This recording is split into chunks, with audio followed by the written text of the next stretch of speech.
আরাফাত রহমান একজন ক্রিকেট এবং শিক্ষা অনুরাগী, ক্রীড়া অনুরাগী ছিলেন। বাংলাদেশের ইতিহাসের সঙ্গে জিয়া পরিবার সম্পৃক্ত ছিলেন, আছেন, থাকবেন।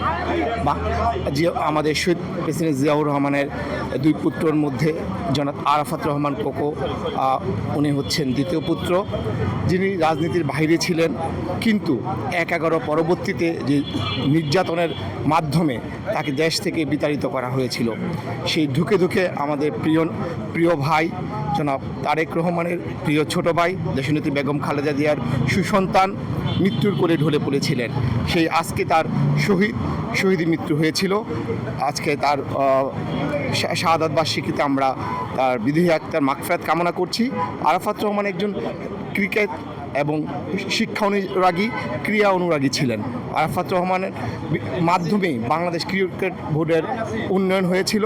উনি Bangladesh cricket board, football federation, Shaheed Chandu stadium, বিভিন্ন আমাদের আশরাফুল থেকে শুরু করে বিভিন্ন ক্রীড়া ব্যক্তিত্বগুলো তৈরি হয়েছে আমাদের আরাফাত রহমান কোকো ভাইয়ের মাধ্যমেই।